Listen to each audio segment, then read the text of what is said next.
ఇక కేసీఆర్ ఇంకా ఇదొక్కటే కాదు ఆర్థిక వ్యవస్థను చిన్నాభిన్నం చేయడమే కాదు. ఇవాళ వచ్చి మాట్లాడుతున్న పెద్దగా మాటలు కానీ అవన్నీ దొంగ మాటలే, 100% దొంగ మాటలు. ఆయనకు నిజంగా సత్తా ఉంటే, దమ్ము ఉంటే, ధైర్యం ఉంటే హర్షన్న ముంగట వచ్చి గవే మాటలు చెప్పమని హర్షన్న అడిగేది, దానికి సమాధానం చెప్పమని చాలుగా. ఈ నా దగ్గరికి ఎట్లాగో రాడు కానీ. కాబట్టి కేసీఆర్ ఇదొక్కటే ఆర్థిక వ్యవస్థనే కాదు, భూములు ధరణి తెచ్చి ఇప్పుడు శవం ఉంటుంది కదా పట్టుకరపో, శవమే బతుకున్న శవం. నేను ప్రజలకు చెప్పిన శవాన్ని చూపిస్తే ఇప్పుడు అని చెప్పి ఒకసారి శవాన్ని చూద్దురు మీరు కూడా. ఎంత దుర్మార్గమైనటువంటి పరిస్థితి అంటే అసలు ఇటువంటి కేసీఆర్ పరిపాలన మళ్ళొస్తే ఏముండకపోయిందా. గిట్రా పెద్ద ఆయన వాళ్ళెవరు దా ఇగో ఇరా, ఇగో ఇదే శవం చూస్తురా, ఈయన శవం బతుకున్న శవం అన్నట్టు. ఎందుకు బతుకున్నా అంటే నీ పేరు చెప్పే, ఫస్ట్ నీ పేరు ఊరు చెప్పు. నా పేరు గడ్డం వెంకటయ్య. గడ్డం వెంకటయ్య. ఏ ఊరు? ఈరన్నపేట. ఏ జిల్లా? రంగారెడ్డి. చౌదర్గూడ మండలం. ఇప్పుడు నేను బతుకున్నాగా చచ్చిపోయానని చెప్పి నా 30 గుంటల భూమి వాళ్ళ పేర చేసుకొని పట్ట చేసుకున్నారు. ఇప్పుడు నేను బోర్డు వేసి 20 ఏళ్ళ దినమైతేనే సార్ వేసి నన్ను చచ్చిపోయానని చెప్పి నా 30 గుంటల భూమి నా కొడుకుల సంతకాలు లే, నా సంతకం లే, మా తమ్ముళ్ళు లే, ఎవరు లేసారు. అనవసరంగా మా ఊరి పెద్ద మనుషులు ఎవరికి తెలియకుండా, మాకు తెలియకుండా, ఎవరికి తెలియకుండా లోపలి ఇంట విషయంగా వీళ్ళు చేసి ఏమాటో చేసి వాళ్ళ పేరు చేసి ఇచ్చినారు. అసలు విషయం ఏంటంటే హర్షన్న ఇది 30 గుంటల భూమి చూడు. పాత కొందరు మండలి ఇది, చౌదరి కూడా ఇప్పుడు. అయితే వీళ్ళకు రైతు బంధు పైసలు పల్లె రైతు భరోసా పైసలు మొన్న ముఖ్యమంత్రి గారు వేసిరుగా, మాకు ఎందుకు పడలేదని ఎంఆర్ఓ ఆఫీస్కి పోయిండు. నీకు భూమి ఏడు ఉందని ఎంఆర్ఓ, మరి భూమి ఎందుకు లేదరా నాయన 20 ఏళ్ళ నుంచి ఉన్నది, ఒక పాస్బుక్ ఇదో అని చూపించిండు. చూపియంగానే నీ భూమి నువ్వు చచ్చిపోయినవట కదా, నువ్వు ఎప్పుడో చచ్చిపోయినవట కదా అని చెప్పి చెప్తే ఇగో ఇద్దరు ఆడోళ్ళు పోయి, మమత గాయత్రి అంట ఇద్దరు పోయి, మా నాయన చచ్చిపోయిండు మేమే వారసులమని అఫిడవిట్ వేసి ఈయన పేరు మీద ఉన్నటువంటి 30 గుంటల భూమి ఈయనకు సంబంధం లేకుండా, కొడుకులకు తెలియకుండా ఎవరో మహిళల మీద పేరు మీద చేసిరా అవతల బట్టర్ అయిపోయిందా. ఇది ధరణి పుణ్యం. ఒకప్పుడు ఒకరి భూమి ఒకరికి ట్రాన్స్ఫర్ కావాలంటే ఒక కాగితం, ఒక కత్రనో, ఒక ఇద్దరి మధ్య ఒప్పందం ఏం లేదు. ఇక మనిషి చచ్చిపోయినట్టే కత్రమే మార్చు. నీకు ఎంతమంది బిడ్డలే? ఒక్క బిడ్డే. మరి ఇద్దరు బిడ్డలు వచ్చిందాడ బిడ్డలు కాదు, ఏం కాదు. ఇగో వీళ్ళిద్దరి పేరు మీద చేసిరా అవతల పడరు. ఇగో కేసీఆర్ ఏది భూరికాళ్ల ప్రక్షాళన ధరణి, ఇగో ఇటువంటి ధరణి తీసేయాలంటుర్రు. ధరణి బంగాళాఖాతంలో ఎత్తారు, వేయాలనా ఏం చేయాలి చెప్పు. ఇక ధరణినే కాదు, ధరణితో పాటు కేసీఆర్ కూడా వేయాలి. ధరణి మళ్ళీ కిందికి పైకి మనిషిని బతుకున్న మనిషి. ఇగో ఈయన పిల్లలు ఇద్దరు కొడుకులు, ఓ బిడ్డే. ఈ ఇద్దరు బిడ్డలు ఆడంగా బుచ్చిరు, మళ్ళా ఉన్న భూమి ఎత్తుకొని పోయారు. ఇక రైతు పైసలు రాలే. ఇప్పుడు యాసంగిన ఏం పంట చెప్పి మా ఊళ్ళకు మేడం వచ్చింది. మేడం వస్తే యాసంగి పంట రాపిద్దామని చెప్పి పాస్బుక్ తీసుకొని పోయినా. పోతే లేదు నీ భూమి లేదు, ఏ భూములు పట్ట అయింది, నీ భూమి లేదని చెప్పి అప్పటికప్పటికే ఎంఆర్ ఆఫీస్కు వెళ్ళిపోయినాం. కేసీఆర్ గారు పెట్టిన అదేంది మన ఇదేం పథకం, ధరణి పథకం అద్భుతాలు ఇవ్వన్నట్టు. చచ్చిపోయిన ఇట్లా చాలా మంది తిరుగుతున్నారు భూమి మీద. ఇటువంటి శవాలు చాలా మంది ఉన్నాయి. ఇప్పుడు కేసీఆర్ ఈ ధరణి స్కీమ్ లో భాగంగా చాలా మంది శవాలు అయితే తిరుగుతా ఉన్నారు మనుషులు భూమి మీదనే. ప్రతి ఎంఆర్ఓ ఆఫీస్ ముందర ఇటువంటి వాళ్ళు చాలా మంది తిరుగుతా ఉన్నారు. చౌదరిగూడ మండలంలో ఇలాంటివి ఇంకా చాలా ఉన్నాయి సార్. నాట్ ఓన్లీ చౌదరిగూడ, సరే కొన్ని ఉన్నాయి. స్లాట్ బుక్ చేసి మీసేవ జంగే అవును, మొత్తం ఫేక్ డాక్యుమెంట్లు పెట్టేసి ఇగో నాయన పాస్బుక్ నెంబరు, ఆధార్ నెంబరు, మా ఫోన్ నెంబరు, కనీసం ఇన్ఫర్మేషన్ కూడా ఏం లేదు. పాస్బుక్ నెంబర్ కనిపిస్తుంది కదా. ఎవరున్నారు ఎంఆర్ఓ? ఎవరున్నారు ఇప్పుడు? ఎంఆర్ఓ విజయ్ కుమార్ ఉన్నాడు. విజయ్ కుమార్ ట్రాన్స్ఫర్ అయ్యింది సార్. చేసిందంతా ఆయన్నే మొత్తం. మీది రంగారెడ్డి జిల్లాకు వస్తుందా? ఒక్క నిమిషం ఆగు.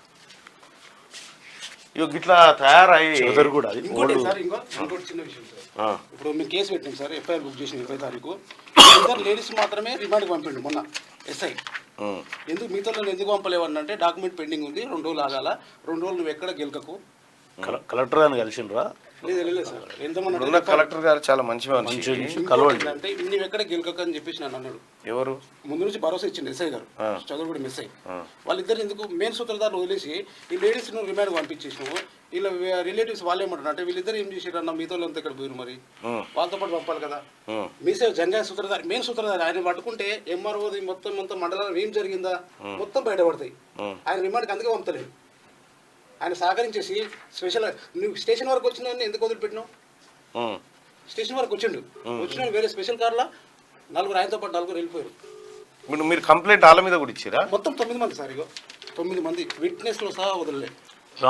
ఇందులో పెట్టిన విట్నెస్ కూడా కదా ఉంటారు, ఆధార్ కార్డులు ఉంటాయి వాళ్ళ ఆధార్ నంబర్లతో. ఇంకో విట్నెస్ వీళ్ళ రిలేటివే ఏమని రాసిండే వీళ్ళిద్దరు ఈయన గుట్టి వెంకటయ్య 2005లో చనిపోయాడు, ఇది నిజము, వీళ్ళు నాకు తెలుసు అన్నట్టుగా సైన్ చేసి వాళ్ళిద్దరు ఈయన పిల్లలంట, ఆయన తెలుసు అంట.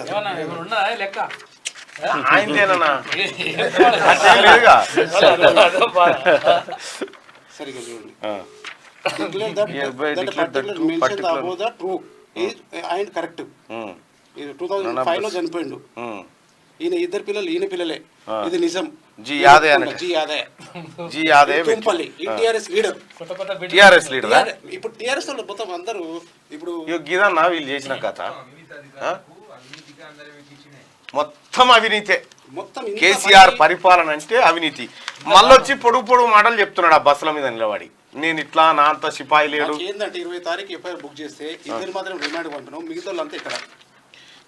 ఇప్పుడు ఎవరు ఏఎస్ఐ అయినా ఇక్కడ పోలీస్ స్టేషన్ అక్రమ్ చౌదరిగూడ మండలం అక్రమ్ చౌదరిగూడ పిఎస్ చౌదరిగూడ పిఎస్. మిగతా వాళ్ళందరూ ఇక్కడ. మెయిన్ సూత్రధారులు ఇద్దరు, ఎంఆర్ఓ సస్పెండ్ కావాలా, ఆయన రిమాండ్ కావాలా, ప్లస్ ఇంకొకటి మెయిన్ సూత్రధారి మీసేవ నెంబర్ ఉందా తీసుకున్నాను, మీసేవ కూడా బంద్ కావాలన్నా. చౌదరిగూడ ఎస్ఐ నెంబర్ ఉందా? ఉంటే అందరి మీద కట్టిరు కేసు. కామన్ నంబర్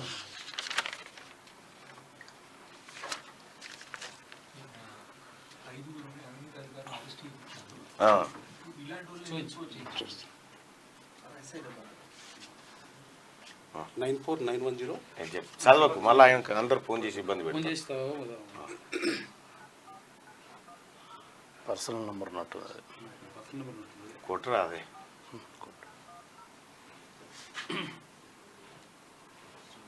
మెయిన్ సూత్రధారులు ఇద్దరు, ఎంఆర్ఓ పాత ఎంఆర్ఓ చాలా ఉన్నాయి, ఇంకా చాలా ఉన్నాయి. వాళ్ళు వెళ్తే అన్ని బయటపడతాయి. ఎందుకు వాళ్ళిద్దరిని నిర్లక్ష్యం చేసిండు, మిగతా మెయిన్ క్యారెక్టర్లను వదిలేసి వాళ్ళు ఎందుకు పంపిండు? కేసీఆర్ ముఖ్యమంత్రి ఉన్న కాలంలో అయింది ఇదంతా. ఆర్టీ యాక్ట్ లో తీసుకుర్రు. అది కూడా 15 రోజులకి ఇచ్చారు సార్. అని ఫేక్ డాక్యుమెంట్లు ఉన్నాయి కాబట్టి వాళ్ళు ఇవ్వడానికి కూడా. మీరు సీసీ కెమెరాలో వచ్చిన వస్తుంది ఎంఆర్ఓ ఆఫీస్లో. గుడ్ మార్నింగ్ నమస్తే అండి. నమస్తే సార్, నేను తీన్మార్ మల్లన్నని మాట్లాడుతున్నాను సార్. నమస్తే సార్, ఇక్కడ ఈ చౌదరిగూడ నుంచి ఫార్మర్స్ వచ్చినారు, వాళ్ళ భూమి 30 గుంటల భూమి వేరే వాళ్ళ పేరు మీద అయితే తమరు సహకరించి ఇద్దరిని ఎవరి పేరు మీద చేసుకురో వాళ్ళని రిమాండ్ పంపినట్టు చెప్తున్నారు.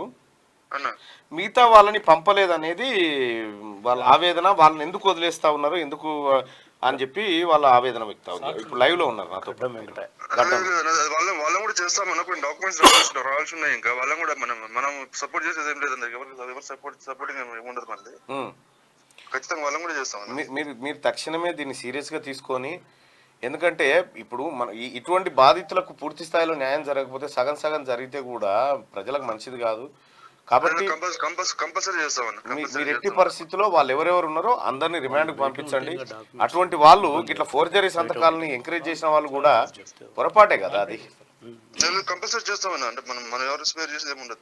మళ్ళీ వచ్చి కలుస్తాడు వెంకటయ్య కొడుకులు వస్తారు, వచ్చి కలుస్తారు, వాళ్ళని కూర్చోబెట్టి నీళ్ళు దాపించి భరోసా ఇచ్చి వాళ్ళని అరెస్ట్ చేస్తామని చెప్పి తోలియండి.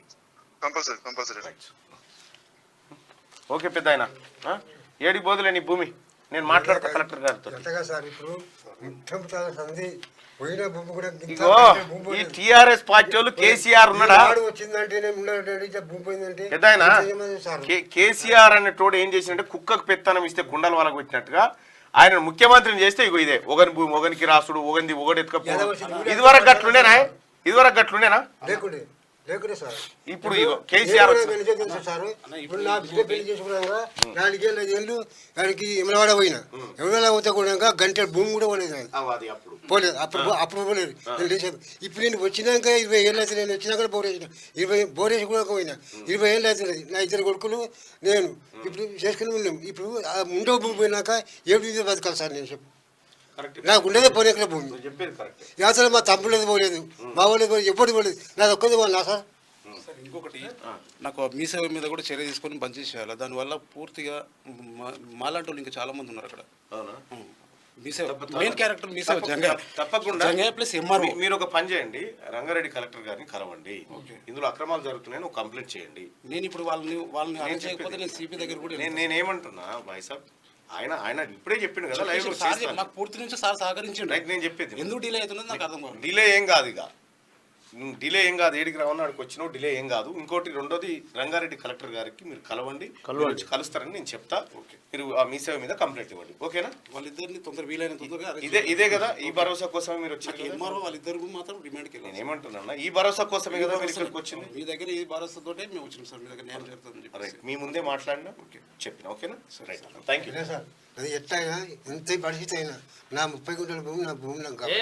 నీ భూమి నీకు అదే రాకపోతే కదా సార్. నీ ఇప్పుడు భూమి ఎవరి మీద బతకాలి చెప్పు నా కొడుకులు. పెద్దాయనా, ఒకవేళ ఇక నేను ఉంటే నేను నీ చచ్చిపోతా. భూమి- నా కొడుకులు ఎప్పుడు బతకాలి చెప్పు. ఆ కూర భూమి ఉంటే కదా ఇను బతకాలి పెద్దాయన, సార్. ఇను. అది నీ భూమి నీకు రాకపోతే మేమిద్దరం మా ఇద్దరిది అది బాధ్యత. ఎట్టి పరిస్థితి నా భూమి నాకు 30 గుంటల భూమి. అప్పటి గవర్నమెంట్ కాదే, ఇప్పుడు మీ గవర్నమెంట్ ఉంది. ఈ భూమి నీకు వస్తది. నీ భూమి నీకు వస్తుంది. ఇప్పుడు అయితే నాకు ఏమి మీద బతకాలి? ఎంఆర్ఓ ఏమంటుండే? ఎంఆర్ఓ నేను బండ్లా. చేస్తా అంటారు కానీ ఎప్పటిలోపు చేస్తాడు ఒక క్లారిటీ ఏమారో కాల్ కలుపు. ఎప్పటిలోపు చేస్తాడు. అక్కడ ఎంపీడీఓ నాకు క్లాస్మేట్ ఉన్నాడు ప్రవీణ్ అని. ఇందాక చేసిన కదా ఎప్పటిలోపు చేస్తారు. భరోసా కావాలా? ఎందుకంటే నెంబర్ ఇయ్యే. వాళ్ళు ఎంఆర్ఓ గారు. తహసీల్దార్ నెంబర్ ఇవ్వు. ఎందుకంటే మీ సేవ అంటే నథింగ్ బట్ డాక్యుమెంట్ రైటర్ అంటే అంతే ఇక. అనే చేస్తుంటారు ఆనే కాబట్టి చేస్తుంటారు. వాళ్ళు బయట ఉంటే కూడా కొద్దిగా మ్యానిపులేట్ చేస్తారు. ఎస్ఐ గారికి మనం ఆ మాట చెప్పాల్సి.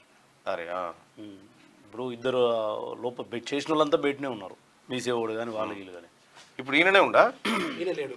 మరి ఇప్పుడు ఉన్న ఆయనకి ఇప్పుడు ఉన్నది ఇది ఇప్పుడు ఉన్నాయని చేస్తారు. ఇక ఎక్కింది సార్. ఏం పేరు? జగదీష్ 0863661. మొన్న ట్రాన్స్ఫర్లు వచ్చిండు ఆయన. ఉన్న ట్రాన్స్ఫర్లు వచ్చినట్టు. ట్రాన్స్ఫర్లో వచ్చాడు. మీ సేవ మీద అన్న కేసీఆర్ పరిపాలన అట్లా తలగబడ్డ. మంచోడేలే ఆయన, చేస్తాడు జగదీష్.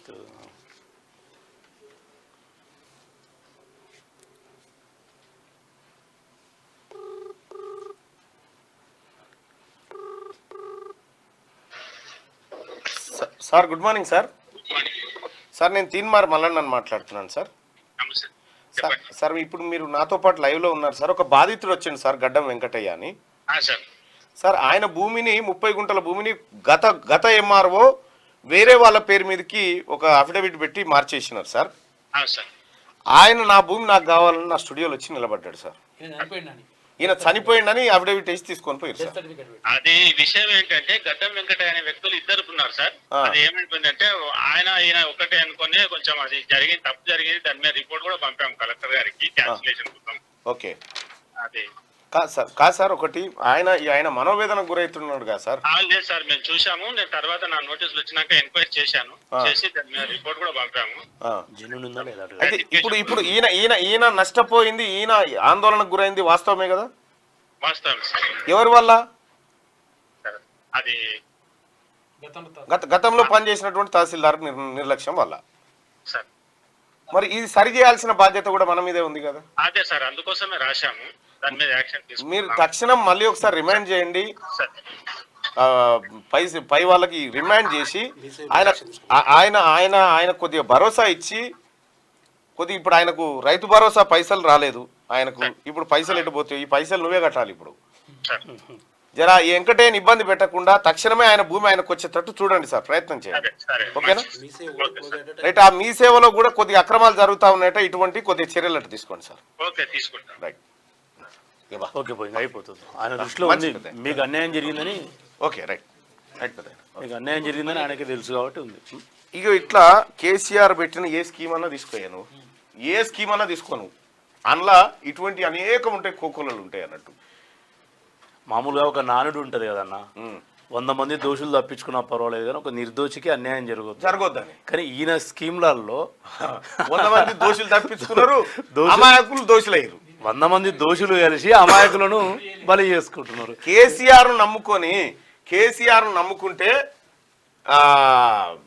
ఎంత పరిస్థితి ఉంటుందంటే ఏది ఇప్పుడు ఇగో జిఎస్టీ అధికారులు 45 కోట్లు గోల్మాల్. కేసీఆర్ నమ్ముకున్న అధికారుల పరిస్థితి, అటు నమ్ముకున్న కొంతమంది పోలీసుల పరిస్థితి, కొంతమంది కలెక్టర్ల పరిస్థితి ఇగో ఇంత దారుణానికి వచ్చింది. వీళ్ళందరూ కూడా జైలుకు ఇప్పుడు నిన్న 5 జిఎస్టీ అధికారులను అరెస్ట్ చేసి లోపలికి పంపిరి, పోలీసు వాళ్ళని అరెస్ట్ చేసి లోపలికి పంపిరి, అధికారులు అరెస్ట్ అవుతా ఉండే, జిహెచ్ఎంసీ అధికారులు అరెస్ట్ అవుతా ఉండే. కేసీఆర్ పరిపాలన చక్కగా ఉంటే వీళ్ళెందుకు అరెస్ట్ అవుతురు? కాకపోదురు కదా. కాబట్టి కేసీఆర్ పరిపాలన అనేది ఒక పరిస్థితి తీసుకొచ్చింది. బేసిక్గా ఎంప్లాయీస్ ఎవరైనా కూడా గవర్నమెంట్కి పనిచేయాలి, వ్యక్తులకు పనిచేయదు. వ్యక్తులకు కాదు, ప్రభుత్వం తీసుకునే నిర్ణయాలను పాలసీ ఇంప్లిమెంట్ చేయాలి. అంతే ఇక్కడ కదా. ఏమైందంటే కేసీఆర్ గారు వచ్చిన ఈ 10 ఏళ్లలో మీరు ఇంకా పోలీసులను చూసే పరిశాన్ అవుతారన్న. మేము చిన్నగా ఉన్నప్పుడు పోలీసు వాడు ఎవరైనా సూసైడ్ చేసుకుంటే పోస్ట్ మార్టం కోసం పంచనామా కోసం వస్తే లాగ్ కనబడగానే సందులో దాక్కునేది మనం. ఇలా పోలీసుల ముందర పోయి ఎంపీటీసీ ఓడిపోయిన అధికార పార్టీలు పోయి కాలు మీద కాలేసుకొని కూర్చోబట్టి పోలీసులే అట్లా తయారవుతున్నారు. అంటే వ్యక్తులను పూర్తిగా ప్రలోభ పెట్టుకుంటూ అఫీషియల్ బతికేసరికి ఇట్లే అవుతుంది. ఈ పరిస్థితి తప్పులు చేపిస్తున్నారు, వాటిని టైం అయిపోతుంది. దొరికేది వాడు నేను ఎంప్లాయ్ అనుకున్నా, దొరుకుతావు. నేను తప్పు చేసేది నేనే దొరికేది, అంతే. చేపించేది మాత్రం పొలిటీషియన్. ఈ మాత్రం ఎందుకు హయ్యర్ అఫీషియల్స్ పూర్తి ఇట్లా అయిపోయారు.